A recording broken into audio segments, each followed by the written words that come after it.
You're listening to Community Voice PHL, an award-winning talk show that informs, engages, and inspires.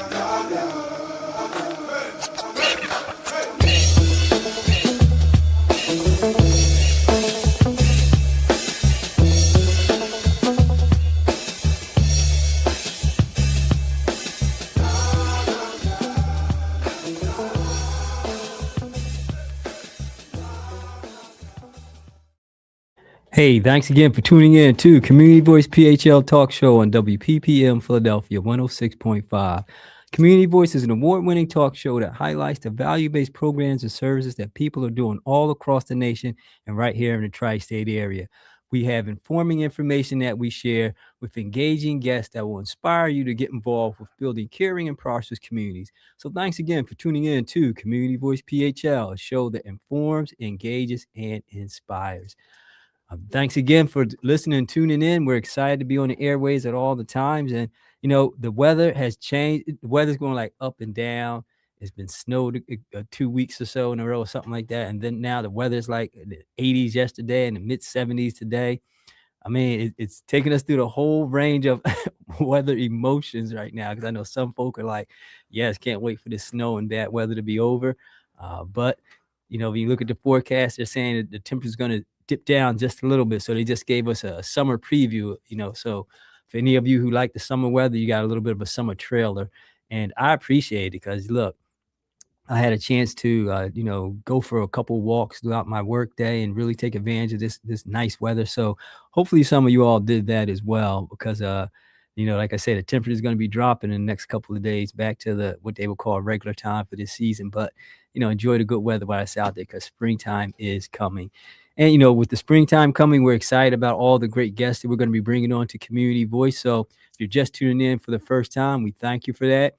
And if you have been listening to us for any times past, you know that we mostly land on Instagram, which is our main social media platform. So follow us there. It'd be greatly appreciated.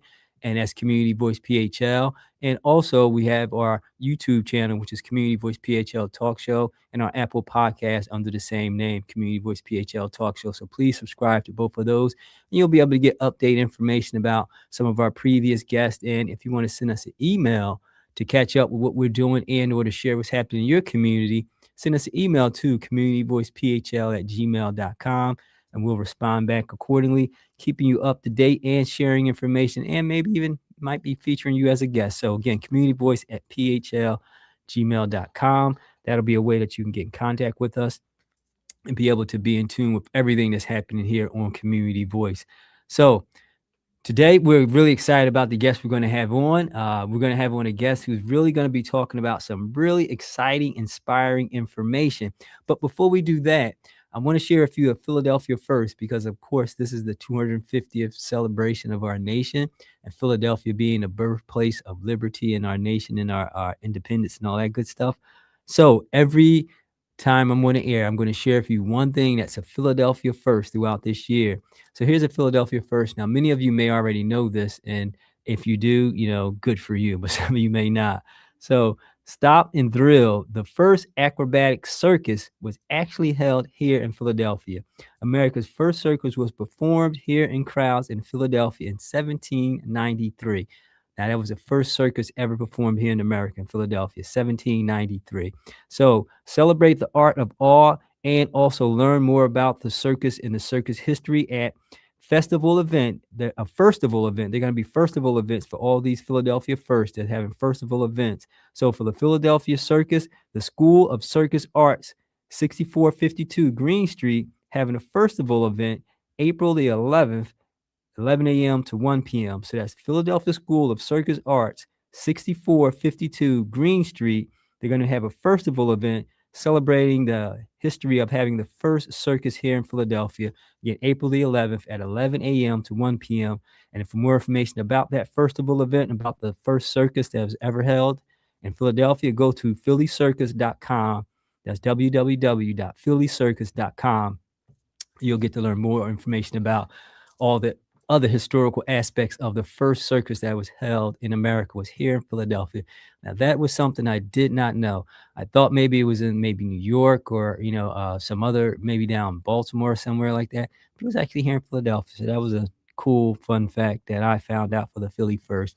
And if you have a Philly First that you think is really unique and want us to share, again, send us an email, communityvoicephl@gmail.com, and we'll possibly get a chance to share your Philly First on the air with all of our listeners and viewers. So we appreciate you if you have time to do that as we list some of the great fun Philly First that was listed on the information about Philly.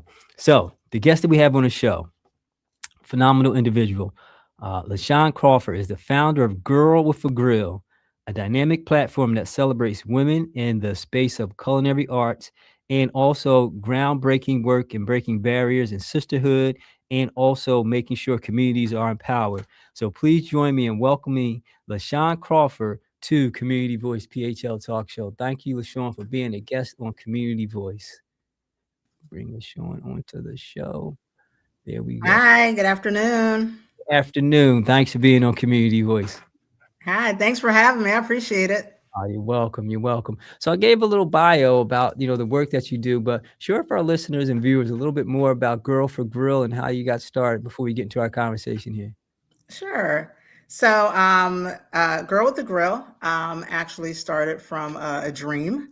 I had been in the food industry for over 20 years, managing, other people's businesses 20 years ago, and decided that the next time I got back in food, it was going to be my own. There you Right. go. I'm a strong proponent of, if you like to see things done a certain way, do it yourself. Right. Amen to that. So that allowed me to really have the platform to where I can combine my love of food, my love of community, my love of service, in a space that is, our own, right? That we call our own. And we invite everybody into that space, and hopefully they feel like for that period of time that they're there, that is part of their own too. As they're coming in, amazing food, right? Obviously, which is the cornerstone of, the reason why we have our business, right? Right. Yeah. But aside from that, though, we are very heavily in our community, and not just talking about it, but truly, truly in our community, to where we make everybody feel inclusive, from, A to Z. And like I said, I woke up from a dream one day, told my husband, I said, I want to feed, more people. And he's like, you already feed people. And I said, I know, but I want to feed more people. Right. And then that opened up our Girl with the Grill Street program, which we can talk about later. But that's essentially really, kind of how it started. Yeah, we definitely will talk about your community impact program, because when we talked off air, you really shared with me the importance and the way that you uniquely roll that out. And I do want our listeners and viewers to learn about that. But before we get there, though, as an entrepreneur, you took that leap. And it could be a bit challenging. And this being, Women's History Month, talk about some of the challenges, particularly as a woman and then as an African-American woman, that you had in stepping out into that space. And not only did you step out, I mean, it's just like you stepped into your destiny. So talk about a little bit about that. Yeah. So, I have a corporate background as well. And I was very used to being in rooms where nobody looked like me. Right.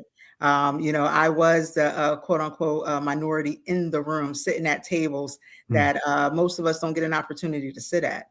So very important to me that, when we opened up this space, that going into it, anything that you're going into as an entrepreneur is always going to be scary. I don't care what somebody tells you. Right. Yeah. Because it's one thing to know that you're going to get a paycheck every Friday when you're working for somebody. Yeah. And then when you go and be an entrepreneur, that first time that you don't get a paycheck, you're like, whoa, hold on. Yeah. What did I just do? What is wrong with me? Right. Yeah. So, we opened at the height of COVID. Literally December 2020, the height of COVID. So as people were running away from business, I'm running into the business, and a restaurant at that, and being a woman of color, this industry is not always the easiest industry to be in, right? Because of the hours that you have to put in, the work that you have to put in, that work ethic. You're literally waking up every day, creating something from nothing. Right. Yeah. And you still have to be a mother. You still have to be a wife, all these other things that come along with it. So it's not always the easiest industry to kind of plant your flag into. Right. But at the same time, it is very rewarding because food brings everybody together. Right. Amen. Yeah, it does. And you talked about a lot of great things there, because as a woman of color stepping into any entrepreneur endeavor, you still have those, and I'll call them responsibilities that, maybe are sometimes not seen from the male perspective.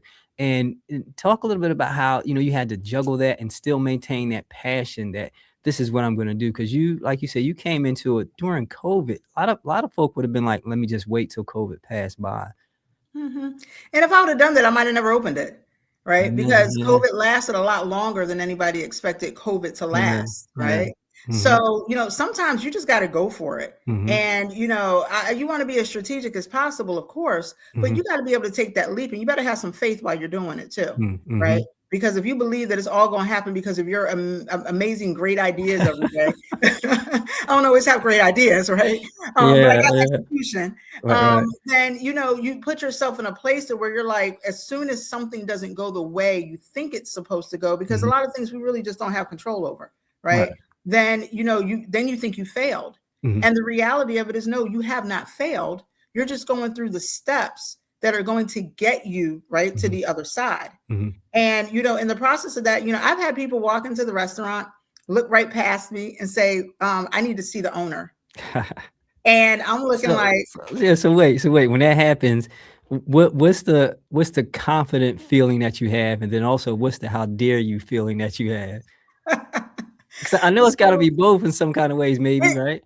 It is, right? So I remember somebody did that to me one time, and I walked to the back of the restaurant and I walked back up to the front and I said, hey, I hear you want to see the owner, right? And they was looking at me like, what? Right? And I'm like, you want to talk to me? And, so it's one of those things where it's like, in this world, sometimes people don't expect you to be in some of the positions that you're in, right? And it's okay. Right? Because at the end of the day, you walk in there with your head held high. The choices and decisions that you're making are not just for the betterment of you and your family, but for the atmosphere and for, people in general. Right. And you rest your hat on that. And that's okay. Maybe in some circumstances, people haven't seen a woman of color in a position. And one of the things I get all the time when they walk into the restaurant, oh, this is nice. Like, what is it supposed to look like? Right. Now, we could go off on that one, but I'm gonna leave that. Right. So then it's like, okay, thank you. Yeah. So, it's almost sometimes you get that awe, right? And people are like, oh, this is really nice. Like, oh, thanks. But let's flip it to the other side. Is there a level of when they say this is nice, do you say, yeah, I did that thing, right? Yep. Because then now it's not a condescending remark. You're taking it on the positive side, like, yeah, absolutely. Because when someone comes into your restaurant, they taste the food, they see the ambiance, they see the decor, and then they give you that compliment. It's got to be sometimes you'd be like, it was worth it, right? Yes. Yeah, all the time, right?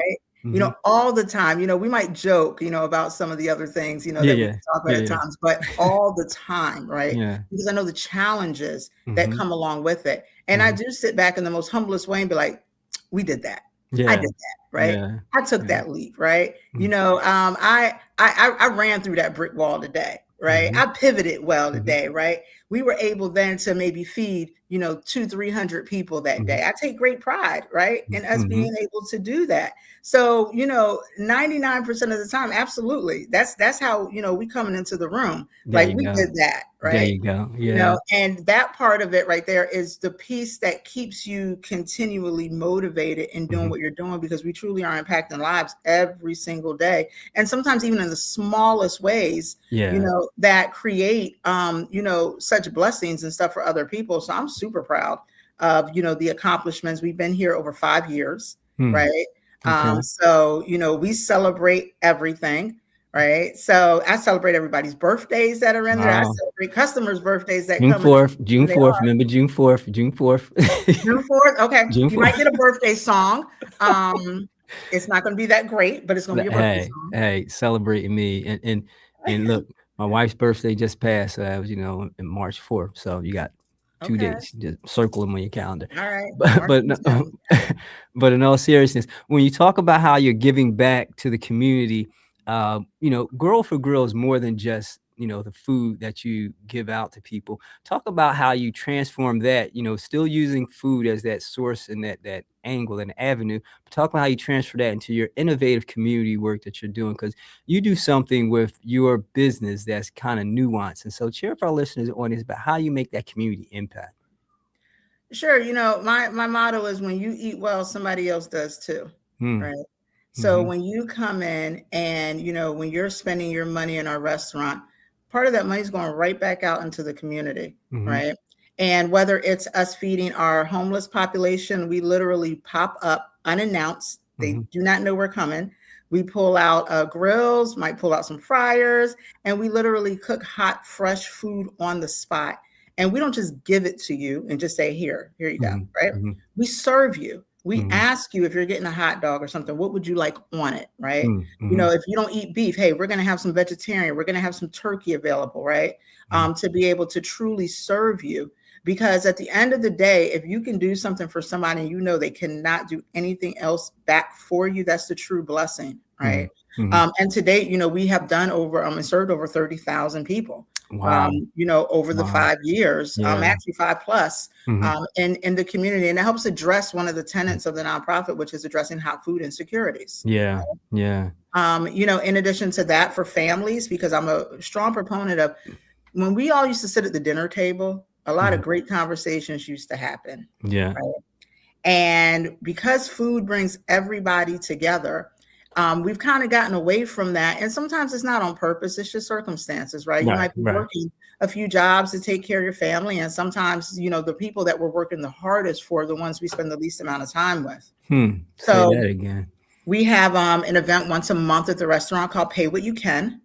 And it addresses hot food insecurities, but it also addresses the need that if you just don't have a lot, right, then you pay what you can, put it in an envelope. We have no idea what you're putting in the envelope. And we have a full buffet that is set up, and you and your family, you sign up in advance and you sit down for an hour and you enjoy each other's time. We turn all the TVs off. We have some background music playing, some jazz, and you get in each other's business, right? Find out what's going on with your kids. Kids, I tell them all the time, find out what's going on with your parents respectfully, but see what's going on, right? You see the laughter, you see the enjoyment between the families, but then you also see the ability to not feel a certain type of way if all you had was $20 in your pocket. Right. Yeah. And, and then on the flip side of that, I tell others, if you can afford more, because it's not just for, those that may not have a lot, it's for everybody. So if you can afford more, pay it forward for somebody else that may need that blessing and you just don't know. Yeah, because that's what I was going to ask. And you just even, answered it before I could ask. There are people who on those Pay What You Can who often patronize your business and just give more because they see what you're doing. And they know that there is a behind cost to that, because if Jeff comes up and only pays $1, because that's all he has, but that meal, costs you and your staff maybe $30, $40, right? So you have those people who just pay that extra, and that's the beauty of it, because that's the altruistic nature that you are creating, because you're creating the fact that if someone else can only pay $1, and you have patrons who come in there and realize what you're doing, they're gonna pay more. They're going to pay more. And that's the beauty of that. So what made you decide to go into that? I know you said your quote about how food makes everyone happy, I believe is what you said. Yeah. If you eat, food brings everybody together. Right. So what made you look at that? Was that something that came through COVID and you were realizing some of the struggles, or was that something that just spoke into you as a spark, a part of your entrepreneurial mindset? Yeah, I think honestly, if I'm being honest, part of it came from, my own family and my own, how I see things, right? Okay. I've been in situations where I've worked so much that, I've seen my kids in passing, right? Maybe I saw my husband in passing. And, it sometimes when you sit back and you look into your own circle, you're like, man, when's the last time we actually sat down? Yeah. Right. Yeah. And had a meal? When is the last time we did that? And I know if I'm going through it, there's plenty of other people that are going through it as well. Yeah. So some of these things come from really looking in your own backyard and seeing where your own deficiencies are and being able to say, hey, if I know I'm having that, somebody else is having it. Let's do something, right? Let's do something about it. Yeah, and that's beautiful, because that is true. My sister Missy, she lives over in Jersey and I'm over here in Philly, and she's always one not even trying to bring the family together for not even a holiday reason, just to bring the family together.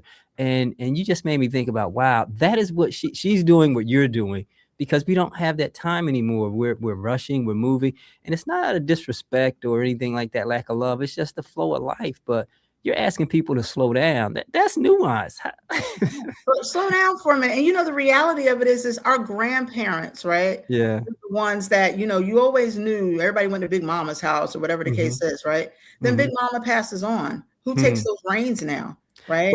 But most of the time when that happens, it doesn't. It ends, right?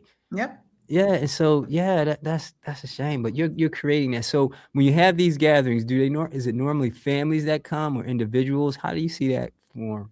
So I set the parameters. It's only families. Gotcha. Right? Okay. We have, other things that we have going on for our single friends and stuff like this, but this is specifically for families. Gotcha. And when they sign up, we ask them what their family makeup is. Is it a mom, dad, and 3 kids? Is it, a grandmother and, the grandchildren? What does that dynamic look like, right?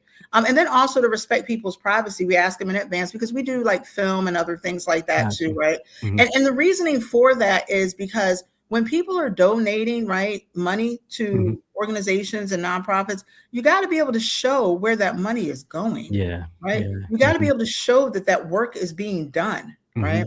So, we ask people in advance, are you okay with, pictures or film or whatever? And most people are. But for those that aren't, we respectfully will label their table and say, hey, no pictures or cameras or anything over here to give them that privacy, right? That they're looking for. So, we're definitely respectful across the board.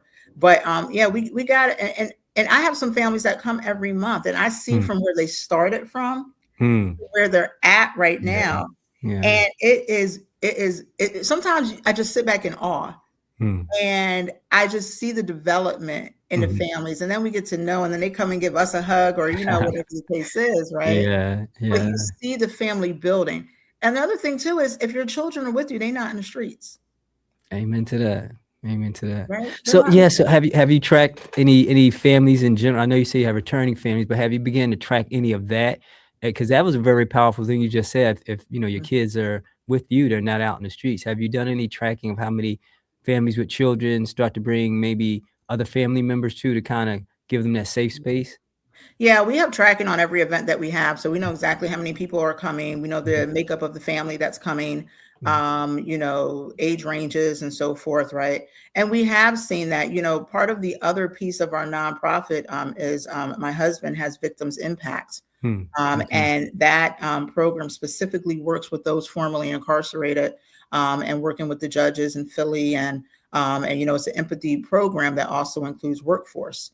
There's people that may come to the Pay What You Can, that are also linked to the Victims Impact. Gotcha. And you get to see, fathers or mothers that have missed a lot of time, right, in their children's lives because of being incarcerated, now sitting at the dinner table, right, and talking and being able to spend that time. And it makes a difference. It means a lot, right? Yeah. And the food, let me tell you something. Right? Now she going into bragging mode. Yo. Okay, let me tell you something, right? Somebody asked me one day, they said, is this any different food than what you serve in a restaurant? Oh, wow. I said, absolutely not. Yeah. We got fish, we got shrimp on this buffet, we got mac and cheese, we got, look, let me tell you. This is easily, if you were to go out and pay for this buffet, this is about $30 buffet per person at least. Right, that's what I was saying. Right, so it's not like it's not like you giving them the special, right? Yeah, you don't get paper plates. We get a nice clear, nice, decorative plates, because we want you to feel like you're really sitting at the dinner table, right? Gotcha. And you're being served. This is not self-service. I have a line full of volunteers that come in, and we serve from the very first family all the way to the last family. We're doing this for 5 hours, right? So is it a capacity? You mentioned the sign up. Do families have to sign up and you get a capacity per event, or how does that work? So I don't do any more than 10 families an hour. Okay. Right. Because I want you to have 10 families an hour. So you'll sign up for an hour time slot, right? Okay. And then we do 15-minute breaks in between so we can replenish, clean up, and all those other things. But no more than 10 to 11, families an hour. It depends on the size of the family. Because sometimes we might have a family of 10 that comes in, right? So, you have that hour time slot. That is your hour. So there's no walk-ins. Right. You have to schedule a sign up for it in advance. The first time I did it, I did not do it that way. And I learned real quick. Yeah, wisdom. They was not playing with us. That line was out the door, wrapped down the street, and people were staring at people like, "Can you hurry up and eat? We're trying to get in." I said, "This ain't gonna work like this." So when you know better, you do better. That's for sure. But you kept it going though. You didn't let that deter you. No, we kept it going. It was very interesting. It was funny because the mayor of Voorhees had came to that event, and he was just like, "Oh my goodness," right? So it was beautiful though, right? It was beautiful to see that many people come out and want that opportunity to sit down and, and politic with their family members. That's cool. That's cool. So that from that first time till now, was it 30,000 you served? So that's just for our homeless population. That doesn't have anything to do with our Pay What You Can events. Oh, wow. Our On the Streets program, where we show up, is where we have fed almost 30,000 people. Wow. I mean, we've been in Kensington for Thanksgiving. We have been Walter Rand Transportation Center in Camden. We've been in various neighborhoods, and we've collaborated, with other organizations to provide and bring mighty riders, right? Even riders, even the city of Philadelphia, even Camden with the mayor's cleanups, right? So we have done a lot of pop-ups over the years, and we don't even tell people where we're at until we get there, because the goal is to go where the need is.